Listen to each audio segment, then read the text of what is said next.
अमेरिकी सदर जो बाइडन ने कहा है कि ये जंग खत्म करने का वक्त है। इसराइल और हमास जंग बंदी के लिए कोई मुआहदा करें।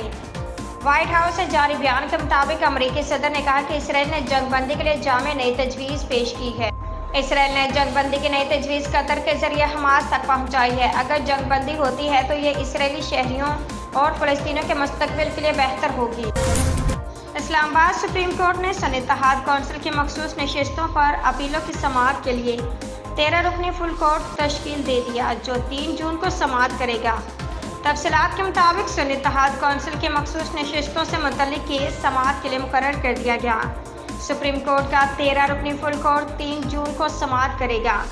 चीफ जस्टिस काजी फाइज ईसा की सरबराही में तमाम दस्तयाब जजेस पर मुश्तमिल बेंच अपीलों पर समाअत करेगा। Justice Mansoor Ali Shah, justice Munib Akhtar, justice Yahya Afridi, justice Aminuddin bench का हिस्सा होंगे।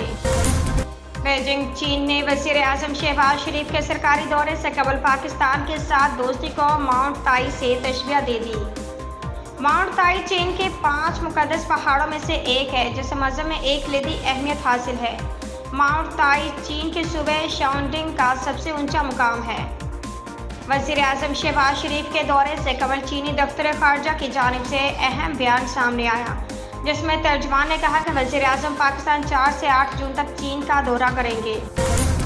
इस्लामाबाद वफाकी हुकूमत ने आइंदा 15 रोज़ के लिए पेट्रोलियम मसनूआत की नई कीमतों का ऐलान कर दिया, जिससे महंगाई के सताए अवाम को मामूली रिलीफ मिलेगा। वज़ीर आज़म शहबाज शरीफ के मंजूरी के बाद पेट्रोलियम मसनूआत की कीमतों का नोटिफिकेशन जारी किया गया, जिसके मुताबिक पेट्रोल की कीमत में 4.74 रुपये, जबकि हाई स्पीड डीजल की कीमत में 3.66 रुपये फ़ी लीटर कमी की गई।